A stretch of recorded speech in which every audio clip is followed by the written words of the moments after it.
नमस्कार दोस्तों। हमने वीडियो के फर्स्ट पार्ट में कर्म व भाग्य पर संतों के विचारों पर विश्लेषण किया था। आज हम विश्लेषण करेंगे कि विज्ञान कर्म व भाग्य को किस रूप में देखता है। जो भी अध्यात्म के जिज्ञासु हैं वो वीडियो को अंत तक देखें। हमारा यह मानना कि मनुष्य जो चाहे वह कर सकता है या उसकी इच्छा स्वतंत्र है, नियंत्रित नहीं। इसको वेस्टर्न फिलोसफर्स ने फ्री विल का नाम दिया है। फ्री विल वेस्टर्न फिलोसफर्स का एक मुख्य विषय रहा है, जिनमें से सेंट अगस्टिन, एरिस्टोटल, रेनी देकार्ते, जॉन लॉक और इमैनुअल कांट आदि प्रमुख हैं। ऐसे ही एक जर्मन फिलोसफर आर्थर शोपेनहावर ने अपनी book the world as will and representation में फ्री विल पर विस्तार से चर्चा की है। मनुष्य की इच्छा को लेकर उनका मानना था कि man can do what he wills but he can not will what he wills, अर्थात मनुष्य वह कर सकता है जिसकी वह इच्छा करता है, लेकिन वह ये तय नहीं कर सकता कि वह क्या इच्छा करेगा। यहाँ पर शोपेनहावर यह कहना चाह रहे हैं कि यह बात जो दुनिया में सबकी जुबान पर है कि मनुष्य जो चाहे वह कर सकता है, यह सत्य है। शोपेनहावर ने इसका खंडन नहीं किया है, लेकिन शोपेनहावर का मुख्य दर्शन यह है कि मनुष्य जो इच्छा करता है या उद्देश्य बनाता है वह उसके स्वयं का नहीं बल्कि देश काल व परिस्थिति जैसे शारीरिक, मानसिक, सामाजिक, शैक्षिक, धार्मिक, आनुवंशिक और पर्यावरण आदि कारकों पर निर्भर करता है। उदाहरण के लिए जैसे आज भारत के अधिकांश मध्यम वर्गीय युवा सरकारी नौकरी की इच्छा रख रहे हैं, लेकिन ये युवा यदि अफगानिस्तान में पैदा हुए होते तो आतंकवाद व विध्वंस की इच्छा करते। वहीं यदि इनका जन्म बड़े बड़े पूंजीपतियों व उद्योगपतियों के घरों में हुआ होता तो सरकारी नौकरी के स्थान पर अपने उद्योग का ज़्यादा से ज़्यादा विस्तार करने का उद्देश्य रखते। इसी प्रकार यदि इन्हीं युवाओं को आदि मानव काल में पहुंचा दिया जाए तो सरकारी नौकरी और गाड़ी के स्थान पर सिर्फ भोजन और सुरक्षित स्थान की इच्छा करेंगे। इसी प्रकार हमने भारत में जन्म लिया है और यहाँ के नागरिक हैं तो हम भारत को विश्व शक्ति बनाने के सपने देखते हैं, लेकिन वहीं हमने जर्मनी में जन्म लिया होता तो हम जर्मनी को जगत गुरु बनाने के सपने देख रहे होते। वर्तमान समय में तो हमारी इच्छाओं को सबसे ज़्यादा सोशल मीडिया, सिनेमा आदि भरपूर मात्रा में प्रभावित कर रहे हैं। हम जो स्क्रीन पर देखते हैं बस वही बनने और करने की तीव्र इच्छा हमारे अंदर जागृत हो जाती है।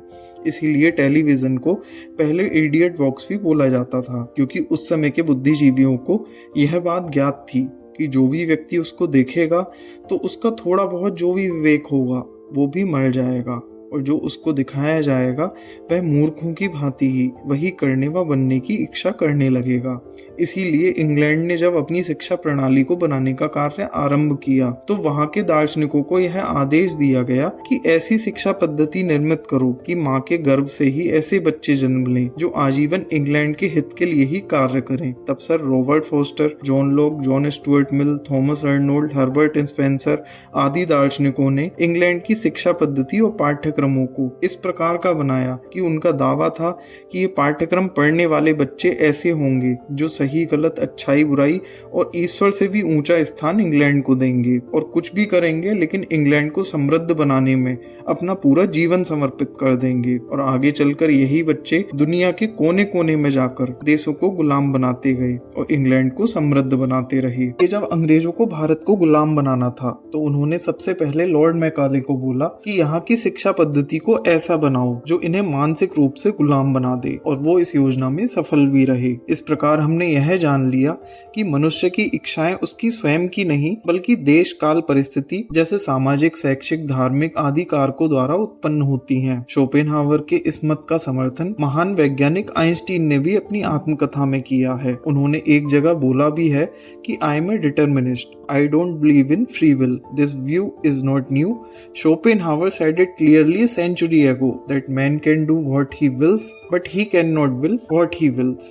यहाँ पर आइंस्टीन जैसे महान वैज्ञानिक भी बोल रहे हैं कि वो मनुष्य की स्वतंत्र इच्छा में विश्वास नहीं रखते हैं। उनका मानना था कि ब्रह्मांड में सब कुछ निर्धारित है, कोई भी घटना आकस्मिक या संयोगवश नहीं होती बल्कि ब्रह्मांड की हर घटना के पीछे एक कारण होता है। आइंस्टीन का एक वाक्य बहुत प्रसिद्ध है, God does not play dice, अर्थात यदि यह माना जाए कि यह सब कुछ ईश्वर ही कर रहा है तो वह कोई पासा नहीं खेल रहा कि ऐसे ही कुछ भी कर दे, बल्कि इसके पीछे एक बड़ा कारण और योजना होती है।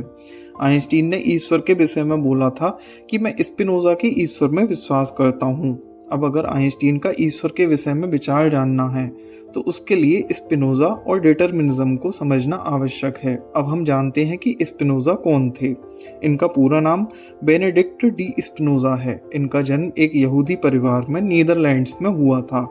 स्पिनोजा को पश्चिमी दर्शन का जनक भी माना जाता है। इनका मानना था कि ईश्वर कोई व्यक्ति के रूप में नहीं है, बल्कि ब्रह्मांड के नियम व व्यवस्था ही ईश्वर हैं। स्पिनोजा के अनुसार ईश्वर ब्रह्मांड के हर कण में है और प्राकृतिक नियमों जैसे गुरुत्वाकर्षण, प्रकाश आदि के रूप में हमें उसकी सक्रियता दिखाई देती है। उनका मानना था कि ब्रह्मांड की हर घटना के पीछे एक कारण है और वो कारण ब्रह्मांड के नियम ही है और ये नियम ही ईश्वर है। स्पिनोजा ने लैटिन में इसको डियूस सिवे नेचुरा बोला है, अर्थात प्रकृति और ईश्वर एक ही है। इस विचारधारा को पैंथेइज्म बोला जाता है। यह विचारधारा हमें गीता में भी देखने को मिलती है। भगवान कृष्ण ने गीता में कई जगह यह बोला है कि सभी मनुष्य प्रकृति के नियमों से बंधे हुए हैं और मैं स्वयं प्रकृति के नियमों का अतिक्रमण नहीं करता हूँ। आइंस्टीन और स्पिनोजा ने स्वयं को डिटर्मिनिस्टिक बोला है।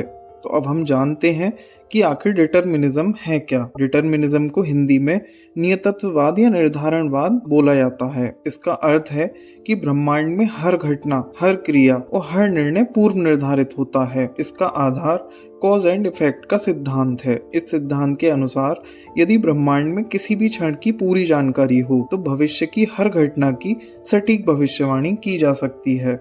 अब यहाँ यह बात ध्यान देने योग्य है कि जो लोग ज्योतिष शास्त्र को एक पागल बनाने की विद्या समझते हैं, उन्हें यह बात जाननी चाहिए कि स्वयं विज्ञान भी भविष्य ज्ञान में विश्वास करता है। यहाँ तक कि आइंस्टीन ने तो टाइम ट्रैवलिंग की भी बात कही है, अर्थात उनका मानना था कि सिर्फ भविष्य को जाना ही नहीं जा सकता, अपितु भविष्य में पहुंचा भी जा सकता है। अकेले आइंस्टीन ही नहीं बल्कि Stephen Hawking, Nathan Rosen, Carl Sagan, Michio Kaku आदि सदी के सबसे महान वैज्ञानिक भी टाइम ट्रैवलिंग थ्योरी में दृढ़ विश्वास रखते हैं, जिससे कि हमें यह पता चलता है कि उन सभी का यही मानना है कि ऐसा नहीं कि भविष्य का अस्तित्व भविष्य में ही है, बल्कि भविष्य का अस्तित्व वर्तमान में भी होता है और वह आकस्मिक नहीं बल्कि योजनाबद्ध तरीकों से निर्धारित होता है। सिर्फ आइंस्टीन ही नहीं बल्कि आइजैक न्यूटन भी नियतत्ववादी थे। उन्होंने ब्रह्मांड को एक विशाल मशीन की तरह देखा जहां हर घटना भौतिकी के नियत नियमों द्वारा नियंत्रित होती है। उनके इस मत को न्यूटोनियन डिटर्मिनिज्म कहा जाता है। प्रसिद्ध गणितज्ञ, खगोल शास्त्री और भौतिकविद लाप्लास भी नियतत्ववाद में विश्वास रखते थे। उन्होंने सन 1814 में अपने एक लेख में लाप्लासिस डीमन नाम का एक विचार प्रस्तुत किया, जिसके अनुसार यदि कोई बुद्धिमान प्राणी ब्रह्मांड के हर कण की स्थिति और गति को जान सके और उसे उन नियमों का भी पूरा ज्ञान हो जिनसे ये कण प्रभावित होते हैं, तो वह समस्त ब्रह्मांड के अतीत और भविष्य को पूरी तरह जान सकता है। यह स्थिति डिटर्मिनिज्म की एक आदर्श स्थिति का उदाहरण है। इस प्रकार यह सब जानने के बाद हम अब यह कह सकते हैं कि ये सभी डिटर्मिनिस्टिक फिलोसोफर्स और साइंटिस्ट यह मानते हैं कि मनुष्य की इच्छाएं उसकी स्वयं की नहीं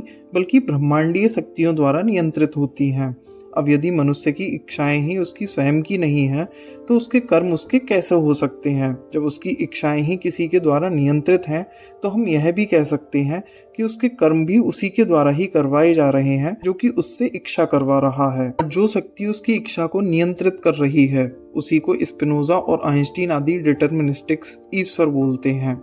लेकिन यहाँ हमें बस अपने एक प्रश्न का उत्तर मिलता है कि मनुष्य की इच्छा को ईश्वर नियंत्रित करता है या नहीं। लेकिन एक प्रश्न अभी भी ज्यों का त्यों बना हुआ है कि यदि ईश्वर ही मनुष्य से इच्छा करवाता है तो क्या मनुष्य के द्वारा किए गए बुरे कर्मों का भी उत्तरदायी ईश्वर ही होता है। अर्थात क्या मनुष्य निर्दोष है और उसके साथ ईश्वर भिन्न भिन्न परिस्थितियां बनाकर क्या पक्षपात और अन्याय करता है। इस प्रश्न का उत्तर डिटर्मिनिज्म हमें नहीं देता है। इसके उत्तर पर हम वीडियो के नेक्स्ट पार्ट में चर्चा करेंगे। तब तक के लिए आप चैनल को सब्सक्राइब करें, वीडियो को शेयर करें और कमेंट करके बताएं कि आपको यह जानकारी कैसी लगी। आज के लिए इतना ही। धन्यवाद।